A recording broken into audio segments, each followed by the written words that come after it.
despite claims that it has encircled Pokrovsk and that the city's fall was inevitable. Russia's forces still find themselves locked in a bloody battle. Ukraine's defenders are inflicting massive casualties on the Russian troops. Pokrovsk is a fortress, but now at least that fortress still stands. And it may end up standing a little while longer, thanks to a key change in Ukraine's approach to the city's defense. Ukraine has turned Pokrovsk into a Russian bloodbath, inflicting catastrophic losses in the process after deploying some of the country's most elite drone units. I got visiting the first part of this earlier in the day already went. Then joined the city team. Zelensky's visits served the dual purposes of raising morale among the city's defenders and providing him and his higher command with news from the ground in Bucharest. The first of these visits occurred around November 4th, according to the BBC. Photographs were posted and little information came out of the visit beyond the Ukrainian army's Commander-in-Chief Alexander Syrsky rubbishing Russia's claims that its forces have encircled Pokrovsk. Still, Zelensky must have seen a need for him to return to the Baklava's combat lines. Ukraine's president headed in that direction again on November 11th. That visit came in the wake of Russia's defense ministry making several claims about its forces' exploits in the city, with DW reporting that Russia had cleared about 35 buildings in the town. Again, the message from Russia was clear. Bakhmut is about to fall. Ukraine responded by claiming that it had deployed more special forces along with weapons and equipment to keep parts of the city ready for a battle. DW said at the time that it was unclear if either statement was truthful. We would soon find out that Ukraine did exactly what it said it did. This time around, Zelensky also released a direct statement following his Bakhmut visit, or perhaps the word warning is a more accurate term. This is our country, this is our East, and we will certainly do our utmost to keep it Ukrainian, Zelensky roared. And while this statement was very public, Ukraine's president and his high command had been making moves behind the scenes in Pokrovsk that would lead to a Russian bloodbath. Euronews Press reveals the details in a November 18th frontline report, noting that Zelensky spent much of the time in Pokrovsk, visiting the headquarters of Birds of Madyar, expanded to a full brigade toward the end of 2024. The Madyar Birds are among Ukraine's elite specialists in the areas of drone warfare, electronic intelligence, and deep reconnaissance. Militoni says before becoming a brigade, the Madyar Birds distinguished themselves by holding the line in the Battle of Bakhmut for 110 days, only leaving the city. When it was given the order to withdraw, those 100-plus days saw the Birds inflict heavy casualties on Russia's soldiers in one of the bloodiest battles of the war. And though the Madyar Birds left Bakhmut defeated, they also became much stronger in the 2.5 years that have followed their March 2023 withdrawal. It was this brigade that took most of Zelensky's attention during his most recent November visit to Bakhmutsk, but he also spoke to others using the Madyar base as a makeshift headquarters for all of Ukraine's elite drone operators. Zelensky worked alongside Syrsky to assemble a crack team joining the Birds of Madyar, were Ukraine's 25th Airborne, 7th Rapid Response, and the fearsome 1st Azov Corps. According to that guy Noah, all of these discussed what they needed to hold the line with Zelensky himself. Ukraine's president listened, taking it all in, then having asserted that the units would be provided with what they needed. Ukraine's president prepared them all with a brutal order. Both Zelensky and Commander-in-Chief Zelensky issued the same directive: finish off the Russians in Pokrovsk, and what followed proved the order had landed with absolute clarity. Euromaidan Press says, what happened next was a bloodbath that consumed many of Russia's Pokrovsk forces. The Birds of Madyar led the brutal charge against Russia. Deployed to the southern perimeter, Zelensky knew that he could trust this brigade to inflict maximum damage on Russia's forces. After all, it had already proven itself very capable in October. This single brigade took out about 8,000 Russian troops in and around Pokrovsk in October alone, using nothing more than the drones that have made them so famous in Ukraine and so infamous in Russia with that feat. Already behind them, the Madyar Birds were given an order to patrol Pokrovsk south, while keeping an eye out for any and all Russian attempts to reinforce their forces inside Bakhmut. From that direction, Russia does have soldiers inside Bakhmut, around 300 or so of them. Australia's ABC reported on November 17th, however, those soldiers haven't entered Pokrovka as part of massive mechanized assaults, the likes of which Ukraine has seen in Bakhmut and elsewhere during the war. Russia's soldiers are infiltrating, they're creeping past Ukraine's defenses in tiny units, allowing them to penetrate the combat lines and establish positions, albeit small and poorly defended ones.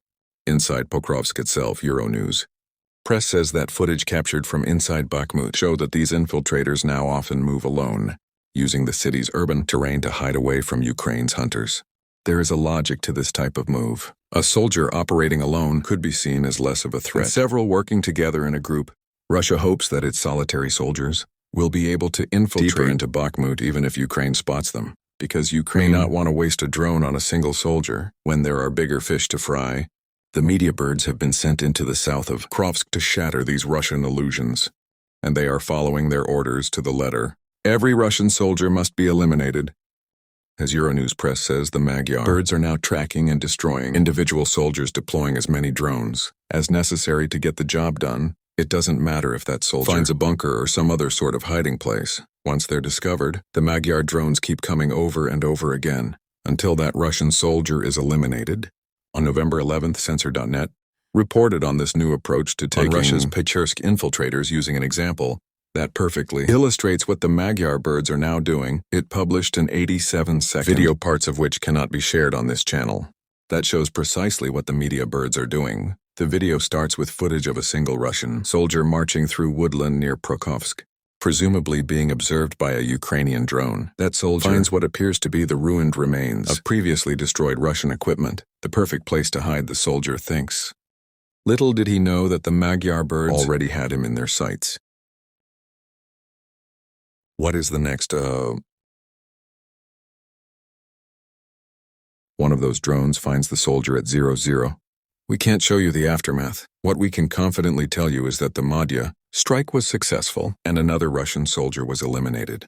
This is something that Russia never expected. Its solo operators are no longer safe because they pose less of a threat than the soldiers. Working as part of larger units, the Madyar Birds are hunting down and eliminating any Russian soldier they see, and the results speak for themselves. Having already taken out over 8,000 Russian soldiers in October, the Madyar Birds are adding to their numbers, as Euronews Press reports, with just one clip showing 39 Russian soldiers, 6 motorcycles and a quad bike destroyed, infiltrators hunted day and night, and even soldiers hiding under rubble or inside garages found and neutralized. The outlet says Ukraine is sending a message to Russia. With this Madyar Birds deployment, southern Pokrovsk is far from safe. The Madyar Birds have turned the entire region of the city into a kill zone where anything that moves is targeted. Hiding doesn't help Madyar. Drones are too nimble, too accurate, and too numerous. Another kill zone has been created, and according to Politico, a November 18th article, these kinds of drone-infested regions have become a key part of Ukraine's defensive strategy against Russia in Pokrovsk and elsewhere. The outlet says that the World War I style trench warfare seen earlier in the Ukraine war has been replaced by kill zones full of drones that have made the front lines more fluid than ever. These zones make it difficult to determine advances, especially with Russia's infiltration strategy. As we saw in the Censor.net video, Russian soldiers can often make progress if they manage to stay out of the sights of Ukraine's drones. However, this is never true progress, as these soldiers are usually found and eliminated thanks to the sheer volume of drones patrolling the kill zones that Ukraine is creating. The skies over battlefields are now blackened by drones. Politico reports, some carry cameras and thermal detectors, and others are equipped with bombs and guns. Some merely lie on the ground beside paths and roads until stirred to life by a passing soldier or vehicle. These kill zones now often stretch up to 20 kilometers or about 12 miles from the fractured front lines, and they create a ton of problems for Russia's infiltrators. For example, a Russian soldier who is found and wounded by Ukraine's drones will rarely be evacuated. How can they be? The Russian forces know that Ukrainian drone operators will maintain eyes on the wounded soldier, just waiting for any Russians who are foolhardy enough to attempt an evacuation. And when that attempt is made, that's another Russian troop down. Russia's forces are dying of wounds they might have otherwise survived. These types of zones are the reason why around 100 Russian soldiers are dying daily in Bakhmut. This is the new way of war, the creation of drone-infested hellscapes that deliver the brutality that Russia has exhibited since Putin launched his Ukraine invasion right back to the Russian forces. There is no room for mercy in the kill zones that Ukraine has created, and the Madyar Birds are the perfect drone operators for the ruthless job Zelensky and Syrsky have asked them to carry out in southern Pokrovsk. But they're not the only drone operators working in the city as the Madyar Birds infest southern Pokrovsk with their drones. Ukraine's main intelligence directorate, or HUAR, has deployed its own elite drone pilots to take the fight to Russia, as the Madyar Birds are creating a near impenetrable kill zone in South Bakhmut. These HUAR operatives turn their attention to the city itself.